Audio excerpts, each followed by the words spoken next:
আসসালামু আলাইকুম। দৈনিক বণিক বার্তা আজকে একটি রিপোর্ট করেছে ইসলামী ধারার ব্যাংক নিয়ে, এবং সেখানে তারা বলছে অনিয়ম দুর্নীতিতে সায় ছিল কি শরিয়া বোর্ডের। শরিয়া বোর্ড বলতে ইসলামী ধারার যে ব্যাংকগুলো, সেখানে কিভাবে সেই ব্যাংকটি পরিচালিত হবে, কিভাবে ঋণ বিতরণ হবে, এই নীতি নির্ধারণের সঙ্গে যুক্ত একটি শরিয়া বোর্ড থাকে, এবং সেই বোর্ডে দেশের খ্যাতনামা আলেম ওলামারা অংশগ্রহণ থাকে তাদের। কিন্তু তারা থাকা অবস্থায় 2,14,918 কোটি টাকা খেলাপি যোগ্য ঋণ হয়েছে 5টি ব্যাংকের। এই ব্যাংক 5টি হলো ইউনিয়ন ব্যাংক, ফার্স্ট সিকিউরিটি ইসলামী ব্যাংক, গ্লোবাল ইসলামী ব্যাংক, সোহাল ইসলামী ব্যাংক ও এক্সিম ব্যাংক। দুঃখিত, আমি 5টি বলেছি, এটা 6টি ব্যাংক হবে। আর একটা হচ্ছে ইসলামী ব্যাংক, এই ইসলামী ব্যাংক সহ 6টি। এবং এর মধ্যে ইউনিয়ন ব্যাংকের 97%, ফার্স্ট সিকিউরিটি ইসলামী ব্যাংকের 96%, গ্লোবাল ইসলামী ব্যাংকের 95%, সোশ্যাল ইসলামী ব্যাংকের 62%, এক্সিম ব্যাংকের 48% এবং ইসলামী ব্যাংকের 42% ঋণই হচ্ছে খেলাপি। মানে একটি ব্যাংকের 100 টাকা যদি ঋণ বিতরণ করে থাকে, তার মধ্যে 97 টাকা পর্যন্ত ঋণ খেলাপি যোগ্য বা খেলাপি হয়ে গেছে।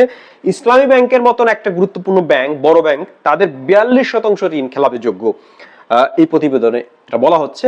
এবং কয়েকটি ছবিও দিয়েছেন খ্যাতনামা একজন আলেম ওলামার, এবং তারা এই বোর্ডে আছেন। তারা থাকা অবস্থায় এই অনিয়ম ঘটেছে। কিভাবে ঘটেছে তার উত্তর আমরা একটু এখানে পেতে পারি। এখানে বলা হচ্ছে প্রতি সবার ফি 5,000 টাকা হলেও তাদের অনেকে নিয়েছেন 50,000 টাকা করে। আপনার ফি বরাদ্দ 5,000 টাকা করে, কিন্তু আপনি 50,000 টাকা পর্যন্ত নিয়েছেন। এটা কেন? এটা তো স্রেফ একটা ঘুষ হলো, তাই না?